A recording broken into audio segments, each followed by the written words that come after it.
কথায় আছে লোভে পাপ পাপে মৃত্যু।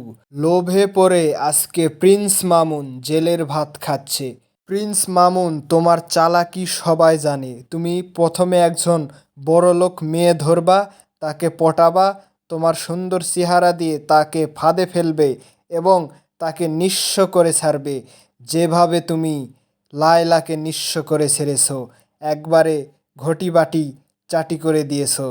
আপনারা সবাই জানেন যে প্রিন্স মামুন অনেক লোভী, কিন্তু মামুনের থেকে মামুনের বাবা মা আরও বেশি লোভী। তার কারণ হচ্ছে লায়লাকে মামুন যখন বিয়ে করেছিল তখন মামুনের বাবা মা অনেক খুশি ছিল, অনেক আনন্দে ছিল। তার কারণ লায়লার টাকা পয়সা শুধু মামুন নয়, তার গোটা পরিবার, মা বাবা ভাই বোন সবাই ব্যবহার করেছে। লায়লাকে তারা ব্যাস একটা পুতুলের মতো ব্যবহার করেছে। পরে টিস্যু পেপারের মতো ব্যবহার করেছে, সরি, টিস্যু পেপারটা নষ্ট হয়ে গেছে, সেটা ছুঁড়ে ফেলে দিয়েছে।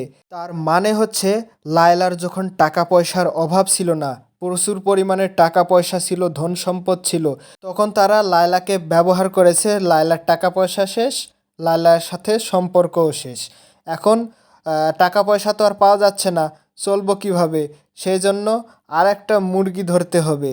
মামুন হচ্ছে একটা ধূর্ত শেয়াল, সরি। সে কিন্তু শিকার অনেক ভালো করতে পারে।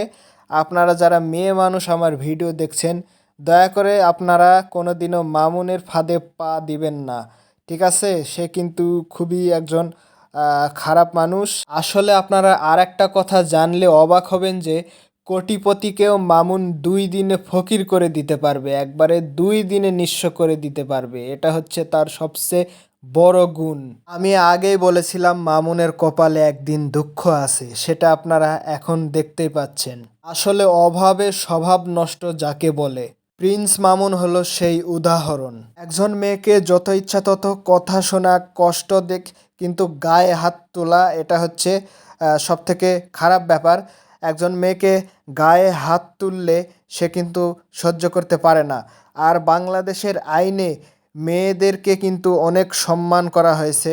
মেয়েদের গায়ে হাত দিলে নারী নির্যাতনের মামলা একজন যখন নারী করে, তখন কোনো প্রমাণ ছাড়াই সেই পুরুষকে অ্যারেস্ট করে নিয়ে যাওয়া হয় এবং তার যথাযথ ব্যবস্থা নিশ্চিত করা হয়। এখানে একটা টুইস্ট আছে, অধিকাংশ নারীরাই মামলা করে না, নারী নির্যাতন মামলা করে না। যদি একবার মামলা করে তাহলে তার স্বামী হয়তো তাকে ডিভোর্স দিয়ে দিবে।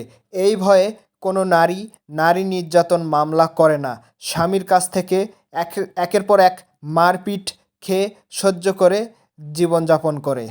ধন্যবাদ সবাইকে। আজকের ভিডিওটা ছিল এই পর্যন্তই। যদি ভিডিওটা ভালো লাগে তাহলে লাইক, শেয়ার এবং সাবস্ক্রাইব করতে ভুলবেন না এবং আমার জন্য সবাই বেশি বেশি করে দোয়া করবেন, কারণ আমি মানসিকভাবে অসুস্থ, হয়তো শারীরিকভাবে অসুস্থ হতে পারি।